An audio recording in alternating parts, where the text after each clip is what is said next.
Kami persembahkan program Santapan Rohani, terjemahan dari Renungan Our Daily Bread. Untuk menerima notifikasi video baru kami, silakan tekan tombol subscribe dan tanda lonceng di bawah ini. Sahabat ODB, pembacaan Alkitab hari ini terambil dari 2 Timotius pasal yang keempat ayat yang ke-9 sampai dengan ayat yang ke-22. 2 Timotius pasal yang keempat ayat yang ke-9 sampai dengan ayat yang ke-22. Pesan terakhir. Berusahalah supaya segera datang kepadaku, karena Demas telah mencintai dunia ini dan meninggalkan aku. Ia telah berangkat ke Tesalonika. Kreskes telah pergi ke Galatia dan Titus ke Dalmatia. Hanya Lukas yang tinggal dengan aku. Jemputlah Markus dan bawalah ia kemari, karena pelayanannya penting bagiku. Tikhikus telah kukirim ke Efesus. Jika engkau kemari, bawa juga jubah yang kutinggalkan di Troas, di rumah Karpus, dan juga kitab-kitabku, terutama perkamen itu.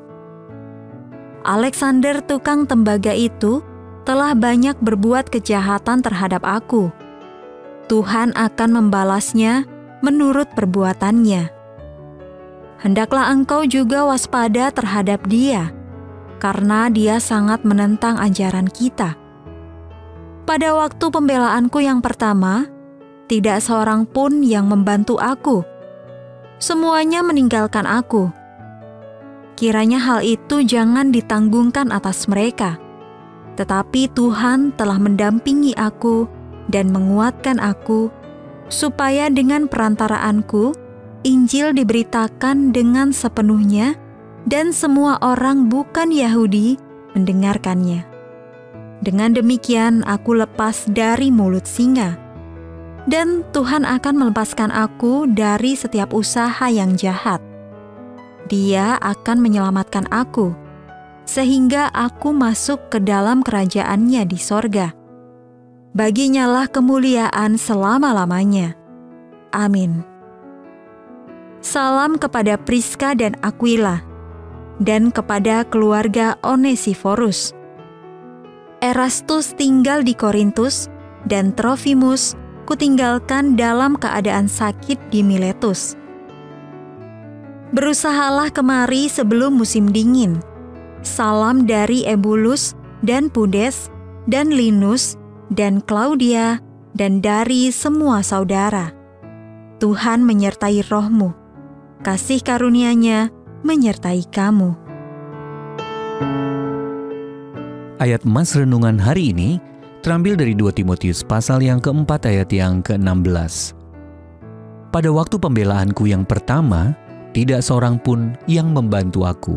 Semuanya meninggalkan aku. Renungan hari ini berjudul Menjalani Bersama, ditulis oleh Tim Gustafson. Sahabat ODB, ketika pandemi COVID-19 merebak, Kelly tengah berjuang melawan kanker otak yang dideritanya. Jantung dan paru-parunya sempat dipenuhi air, dan itu membuatnya harus kembali diopname.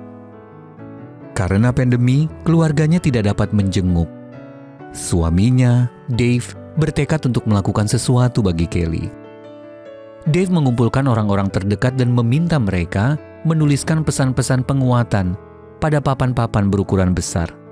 Mereka setuju, dan setelah selesai, 20 orang dari mereka berdiri di luar rumah sakit sambil memegang papan-papan bertuliskan pesan, "Ibu yang hebat, love you.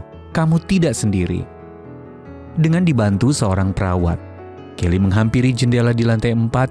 Kami hanya dapat melihat wajah-wajah bermasker dan lambaian tangan, tulis Dave di media sosial. Tetapi itu masker dan lambaian tangan yang indah. Di penghujung hidupnya, Rasul Paulus merasa sendirian saat mendekam dalam penjara di Roma. Ia menyurati Timotius, "Berusahalah kemari sebelum musim dingin." Namun sang rasul tidak benar-benar sendirian. Ia berkata, "Tuhan telah mendampingi aku dan menguatkan aku." Tampaknya Paulus juga tetap menjaga hubungan dengan saudara-saudari seiman yang membesarkan hatinya. Ia berkata kepada Timotius, "Salam dari Ebulus dan Pudes dan Linus dan Klaudia dan dari semua saudara." Kita diciptakan untuk hidup dalam komunitas, dan kita merasakan berkat-Nya saat kita berada dalam kesulitan. Pikirkanlah apa yang dapat Anda lakukan untuk seseorang yang mungkin merasa sendirian hari ini. Sahabat ODB, kapan Anda merasa sendirian dan kesepian? Lalu bagaimana Anda merasakan kehadiran Allah di saat Anda sempat terpisah dari orang-orang terdekat yang mengasihi Anda?